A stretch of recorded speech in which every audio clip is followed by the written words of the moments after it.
Cheryl and Jaclyn with you for your developing stories. In this segment, we want to talk about who's warm and who is getting cold.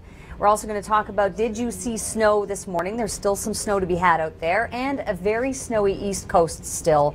So we'll get to those stories, but these are beautiful scenes from Saskatchewan. Yeah, we were just talking about this off air. Crystallization on the trees means one thing. It's called hoarfrost. And we get that, Cheryl, when we get extremely cold temperatures, which you have in the prairies. And sometimes you get fog, which will be freezing fog. And then it just sort of, freezes these ice crystals onto everything around it. It's beautiful. Yeah, and they almost take on kind of a spiky white ice crystal appearance. Maybe you've seen hoarfrost before, but typically when we have this kind of thing, we get great photos. Yeah. You'll see them in our gallery online at theweathernetwork.com. We typically get great stuff. Yeah. So temperature's cold, as you mentioned, but here's the good news. It's starting to moderate here across the west. It sure is. And then as this purple sort of slides over to the eastern parts of the country, yes, it's going to be cold for the next 24 to 48 hours, but after that, that push of mild air for the east too.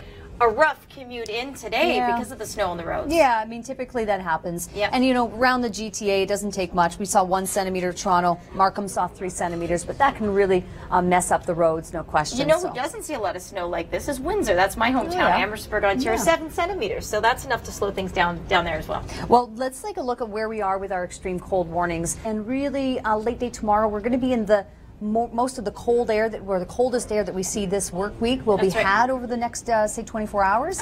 Then we'll start to pull out of it and get much, much warmer. Yeah, it's going to be pretty nice. So you look at the long-range forecast, a lot of people into the minus single digits, but, minus 4s, 5s, much more comfortable. Right into Atlantic Canada. Let's play this out because this is high pressure that's going to move in. That means an abundance of sunshine and very cold temperatures, at least while it's around. A tricky one to forecast because I was watching it on radar last night as it moved through Ontario, and the winds were southwesterly. And I thought, wait a minute, how come these winds are southwesterly? This was supposed to stay kind of south. Well, it is a push of mild air, but there's a lot of cold air in place to work with. So even with a southwest wind, a lot of people aren't getting a big warm up. So that's why we're getting predominantly snow in Newfoundland. And here's our pattern. Seasonal in the west, frigid in the east. We'll let you know when it all moves away.